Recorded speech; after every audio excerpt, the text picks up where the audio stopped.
大家好，我是戴眼镜拿着话筒的拉塞偏偏。今天要和大家聊的这部电影，是我期待很久的一位大师之作。这位大师的名字你可能熟悉，你也一定看过他的很多作品。他就是被誉为国师的张艺谋。张艺谋身上的光环太多了，他拿过至少9次金鸡奖、2次金狮奖、2次金像奖、1次金熊奖，国内外各种奖项几乎拿了个遍，是名副其实的黄金圣斗士。11月27日，这位70岁的黄金圣斗士将带来他的一部新作《1秒钟》。已经看完电影的偏偏可以负责任地告诉大家，1秒钟算是疫情过后最真诚、最纯粹的一部电影。它回归了张艺谋朴素简单的叙事，在有所删减的情况下，故事依然保持了相对完整，感情充沛，回味悠长。就像张艺谋自己所说，这部片子是献给电影的一封情书。1秒钟的故事发生在一个特殊的年代，主要取景地是敦煌大漠中的小村庄。电影的主角张译灰头土脸、瘦骨嶙峋，他狼狈不堪地来到大漠小村，只为了看一场电影。张译的身份很特殊，他剃了光头，眼神狠辣。既然预告片也没藏着，我也就直接剧透了。张译其实是个劳改犯，而且是偷跑出来的劳改犯，冒着巨大的风险跑出来，只为了看一场电影，值得吗？原来当时放映电影前都会先放新闻简报，在当夜的新闻简报里有张译日思夜想的女儿，他作为群众代表积极劳动的事上了新闻。女儿在简报里其实只出现了1秒钟，稍纵即逝。但作为一位父亲，张译想在脑海里留住这1秒钟，这是他的执念，也是该片名称的由来。这里一定有人会很疑惑，按说看女儿你都逃出劳改农场了，直接回家看不就得了？电影里张译给出的理由是女儿因为父亲劳改犯的身份不想见他，其实真实的原因绝不是如此。在这里偏偏先卖个关子，咱们继续往后说。那个特殊的年代，看一场电影如同过年，人潮涌动，人山人海，只要不迟到，混入人群中不是问题。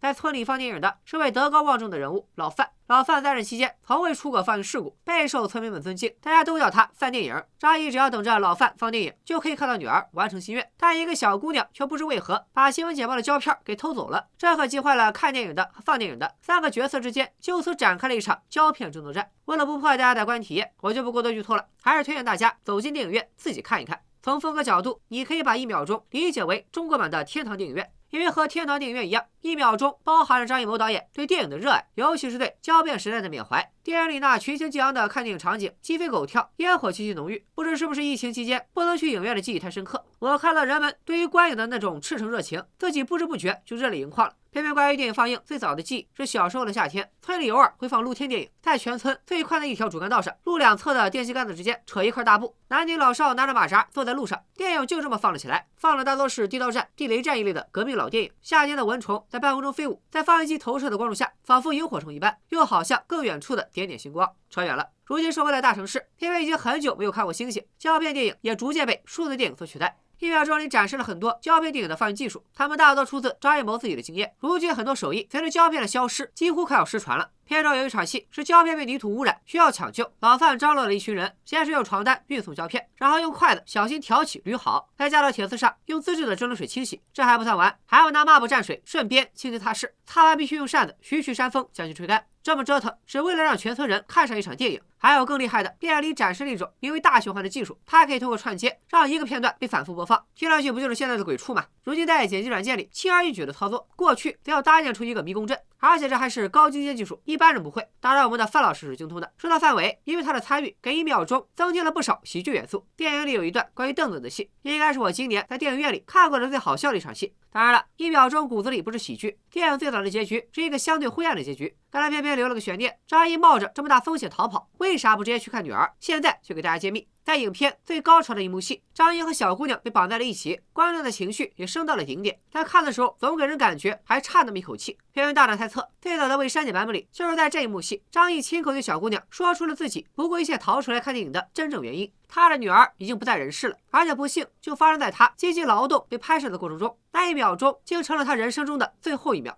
如果你去电影院仔细观察，会发现其实有很多细节和伏笔暗示了这个情节。比如那段新闻简报，场景是同一个粮油店，劳动的也是同一帮人。一个转场镜头，唯独张译的女儿不见了，非常突兀。再比如小姑娘之前对正在看电影的张译说了一句气话：“你女儿这么拼命扛东西，也不怕被压死。”张译听完瞬间变脸，愤怒的暴起，因为这句话戳到了他的痛处。很多人应该还记得1秒钟之前的风波。2019年，他曾在柏林电影节上提名金熊奖，可放映前突然因为技术原因被撤。当时这个消息在影迷心中激起不少浪花，很多人担心再也看不到这部电影了。好在各方的努力下，1秒钟终于在今年回归了内地院线，没有和观众失之交臂。看过院线版的朋友应该注意到，电影结尾2年后的那个相对圆满的结局，明显是后来补拍的。根据我的观影经验，很多补拍结局的电影都是狗尾续貂。好在张艺谋功力深厚，这个结尾虽是补拍，却和前面的剧情并没有太大的割裂。当然了，修改后的版本带给观众的震撼和思考肯定不如之前，这也成了片片在观影时最大的遗憾。最后我还要感叹2句，除了张译和范伟这俩演技派，1秒钟里出现了新的谋女郎。这个叫刘浩存的女孩非常有灵气。看电影的时候，她穿着大棉袄出场，我隔壁座位就有兄弟调侃：接下来这姑娘肯定要跑起来。果然镜头里她就跑起来了，一瞬间梦回我的父亲母亲。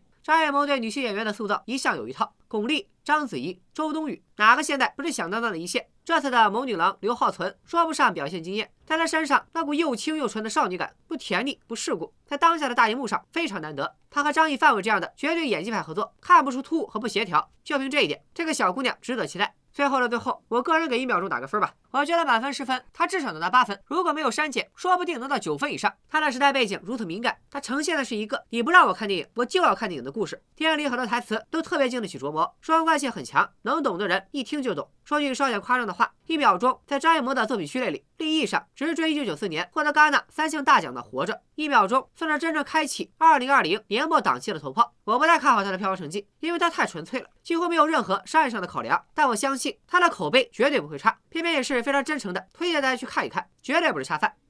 拜了个拜。